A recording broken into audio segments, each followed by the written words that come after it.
this is the Paul and Morgan, the Paul and Morgan. No!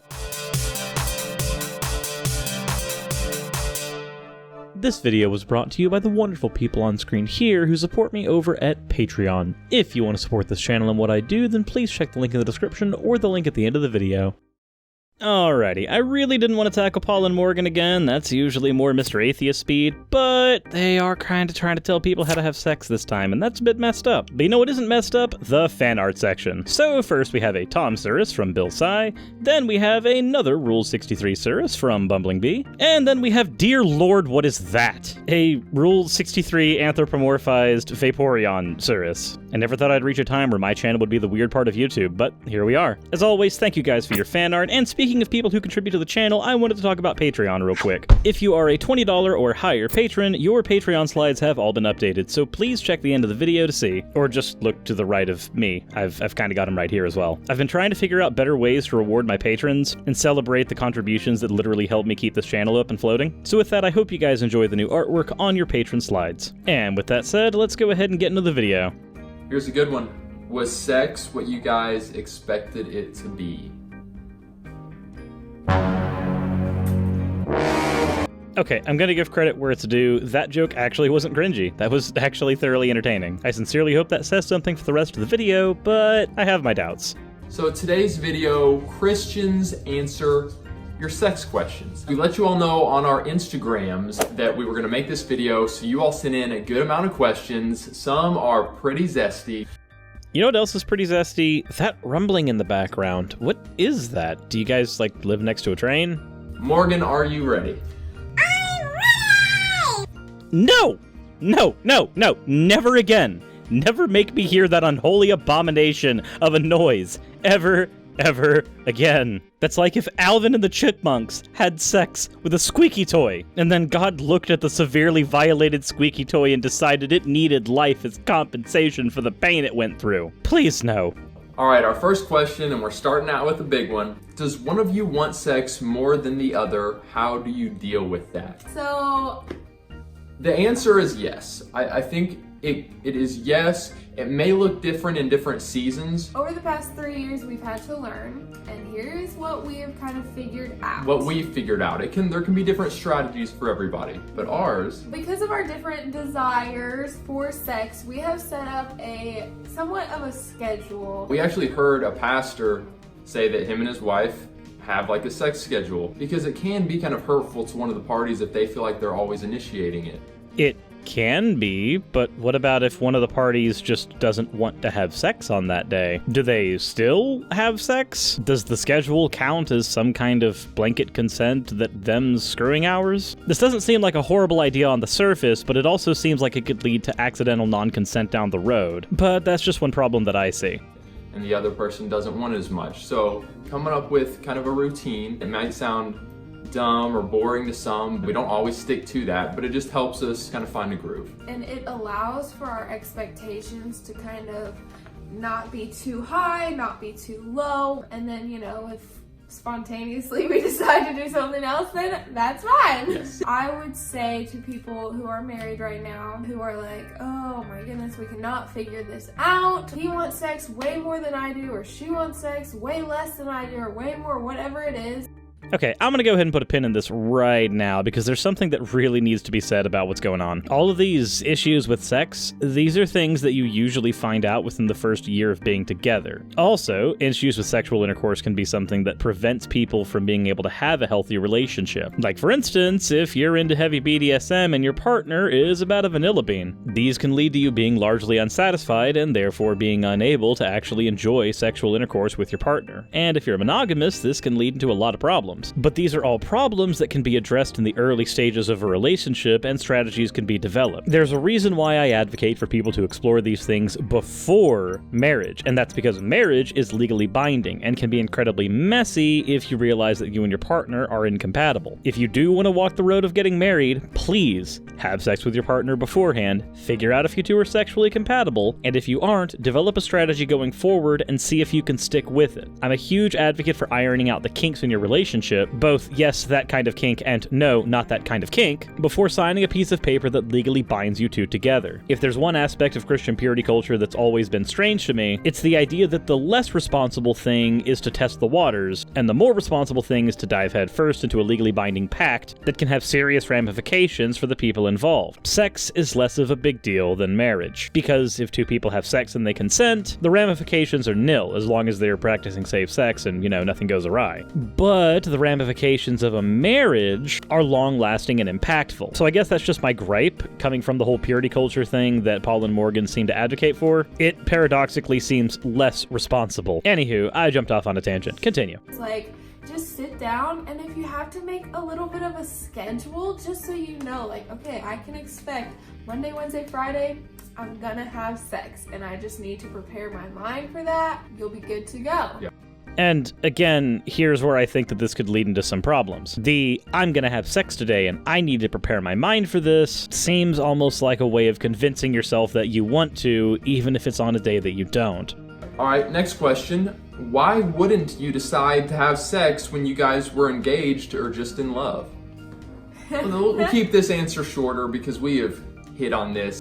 Unlike when you two weren't married. In several of our physical boundaries video, the Bible says sex is to be in the confines of marriage. And we live by the Bible. We live by the Word of God.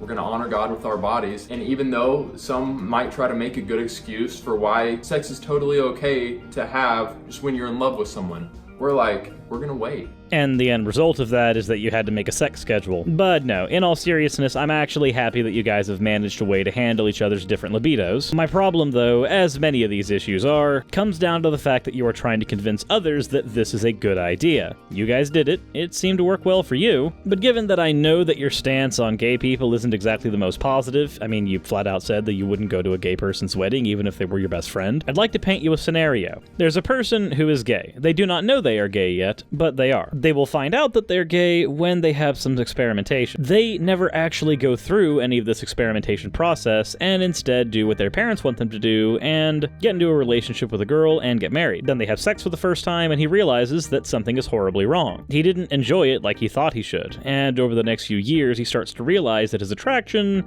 isn't to females. This is something that happens to a lot of people. It's not just a hypothetical pulled out of the butt. And once this happens, the gay individual realizes that they need to have a divorce with their wife. It's not that they don't love them, it's that they can't be with them. They physically cannot. This is something that they would have had the opportunity to discover beforehand if they weren't sexually repressed due to a purity culture that you guys reinforce. As a result of this oppressive purity culture, we now have one example of many people who have suffered as a direct result of this. The societal norms around them taught them that this was the normal thing to do. They just get in a relationship with a girl and have kids. But unfortunately, inadvertent damage gets caused to the would-be husband because the things that they would have had to go through and the time they spent in the closet as a result of not being able to discover themselves are harmful. And damage is caused to the wife as well. She ends up losing her husband. It's not fair to her to have a husband who literally can't be attracted to her at all, and it's not fair to the husband to be stuck in a relationship that they really have no business being in. But how did they find themselves locked in this situation where they have to damage each other in an attempt to split? Well, they found themselves here because people like Paul and Morgan reinforce this very idea. And also, you could be engaged to someone, you might not marry them. Sure. Like, engagements fall through, and so you just want to be extra careful. Like, until you are married, you need to be careful with what you are doing with that person. And again, there's really no reason given up here except for their Bible, ignoring the fact that a very notable percentage of the population isn't actually Christian, but Paul and Morgan would make the argument that they should be Christian and therefore should be following the Bible anyway, meaning that no matter who you are, this harmful rhetoric is going to be reinforced. Moreover, isn't the more careful thing to test the waters before you find yourself in a legally binding relationship? I know that I've already said that once before, but I feel like it needs reinforcing here. It is more careful to test the waters and determine whether or not this is somebody that you're compatible with on all levels than to just jump straight into the marriage. And whether you wait 6 months to do it or if you do it in a week, the effect is the same. You're blocking off avenues of exploration that could be incredibly vital to determining whether or not this relationship is worth pursuing. There could be a lot more said on that, but we're just going to stop there for this one. All right, here we go. Please don't call me out, but is it just me or does everyone think about sex a lot? I love the honesty. You're not weird if you find your mind going to, I'm looking forward to sex. But if you are infatuated with it a lot before you're married, you may want to be like, why am I so infatuated with this? Is it because I'm listening to music that feeds those thoughts, movies, books? And you might want to pull back. Ah, yes. Harmful thoughts begot from a harmful book that largely have a negative effect on somebody's... Wait, hold on. Does anybody want to tell Paul and Morgan that their argument works really well against the Bible? But I do think there's a healthy, I'm excited about getting married and I'm excited about having sex, a healthy curiosity even. Yeah, it's okay to look forward to being in that stage of your life where you're married and you can have sex. It's okay. But yeah, again, like Paul was saying, if you find that you are constantly thinking about sex and it is leading you into lustful thoughts about, you know, some guy that you have a crush on and you're like, oh, and you start fantasizing about sex with them, then you're a normal, functioning human being. That's practically all that says. If you're not ace, if you're not sex repulsed, having sexual fantasies about people that you have crushes on is normal. I know that I often fantasize about... Even if you're fantasizing about being married to them, you're not married to them, you might not even be dating them. So like, just be very careful. But it is okay to think about sex. Just not where individual people are concerned. So you're basically advocating for thought policing. 1984 called. It's actually a better written book than yours by today's standards. Here's a good one. Is it a difficult transition from premarital no sex, no sex, no sex mindset to post-marriage, which is all the sex you want? Well, my answer would be not really. Yeah, Paul didn't have a problem transferring from one mindset to the next. He was ready to go. I feel like a lot of people who have maybe struggled because they were in the mindset of no sex, no sex, no sex until marriage, and then they got married and they struggled. It was because a lot of the time their views were sex is bad. I could see marriage, that. You can't have sex. I could see even certain churches, even maybe certain parents. Yeah, absolutely. Creating almost a shaming mindset of it. Yeah, I have no idea what type of people would create a shaming culture around sex. I have absolutely no idea what kind of people would do something like that. Do you guys own mirrors? And that's unfortunate. And a scare tactic and a fear tactic. And it's like, that doesn't have to be the case, you guys. Like, we can look at sex like it is absolutely a beautiful, wonderful, great experience in the context of marriage. You have to keep adding that qualifier at the end of it. I think that qualifier is completely useless here. Like, let's just look at the mechanics involved. What is involved in sex? Putting it plainly, 2 or more people doing the nasty. So, what is involved in sex with marriage? 2 or more people doing the nasty. All the same mechanics are involved. Nothing changes. You don't just hang your marriage license over your bed and stare at it and that suddenly changes the entire sexual experience. It's practically identical. Almost anybody that I've asked this question to in my entire life has been honest about the fact that the sexual aspect of the relationship didn't change whatsoever if they had sex before and after marriage. And until marriage, we wait. We wait for it. We say no to our hormones and desires until the time is right. And then I think that mind transition will be fine. Here's a good one. Was sex what you guys expected it to be? It is awesome. Truly awesome. And even though it's a spiritual thing, it's a physical thing, it's amazing, I think you can build it up so much in your mind that you're still left being like, okay, it's still just sex. Is that fair to say? Yes, it is just sex. That is fair to say. That's why it is one of many aspects of relationship that I advocate to be tested before you actually get a marriage license. Specifically, because it is just sex. There's still more for us, which is ultimately heaven and eternity. There's still better things. Because I think anything in this world, though it can be amazing, still leaves us desiring more, which is God. Don't get me wrong, guys. Sex is awesome. I think that for people who wait 26 years, 30 years, 40 years, I don't know, 100 years? to have sex, you're obviously gonna have some pretty high expectations just because you've waited for so long. And it's okay to have high expectations. I'm glad I had high expectations. Yeah. And it was truly amazing. But you also, I think, and we talk about this in our book, of just how, like, when you're engaged and you're going through premarital counseling, something that is pretty important is to talk about your sex expectations. Yes, I agree. With Paul and Morgan, awkwardly. But I would also say that talking about those expectations should then lead into actually performing on them, and then having conversations afterwards about what you discovered about each other. Because I'm gonna be honest right now, if both of y'all are virgins before marriage, I have nothing against that. But you should know that over the coming years, you're going to discover a lot about yourselves and a lot about your bodies. So expectations is really only one piece of that puzzle. Oh, I like that. A lot of good questions we answer here, very practical. Get our book.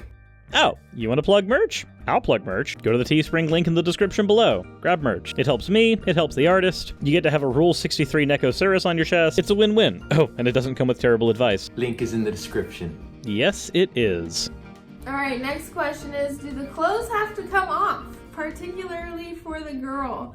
I'm self-conscious about my ladies. Oh, whoa, whoa. Okay, I'm not laughing at you, young woman who asked this question.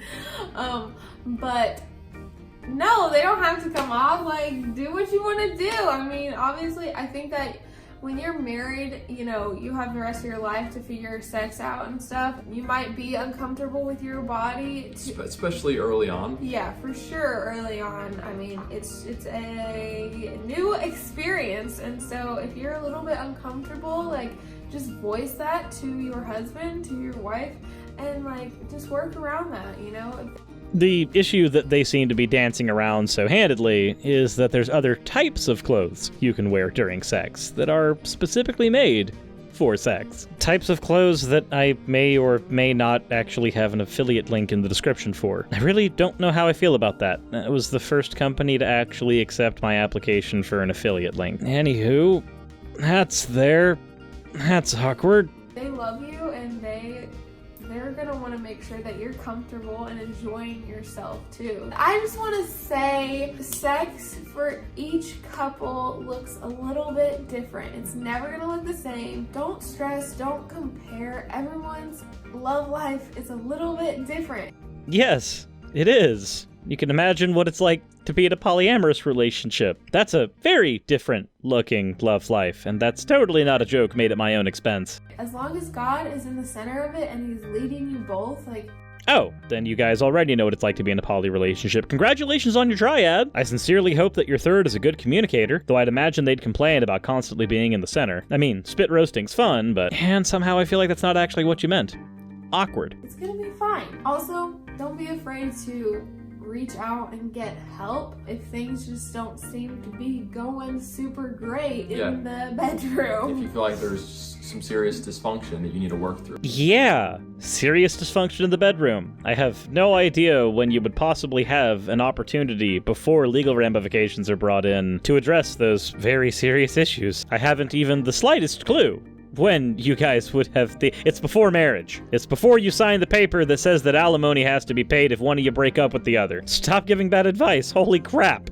Don't keep it in and feel like, oh, this is just my lot in life. Because there could be a fix. Guys, if we did not answer your question in this video, we've got a part 1. We'll link it below. We may have answered it there. Make sure you watch it. Well, it's at this point that I realize I probably should have responded to the part 1 first, but maybe I'll just do them in reverse order. Or I might just keep ignoring your channel. That's a thing that I've been desperately trying to do, but Mr. Atheist keeps covering you, so I keep on having to suffer. Thanks, Jimmy. Anywho, what's the takeaway from all this? Well, I guess I've already said it 1,000 times, but I'll say it once more.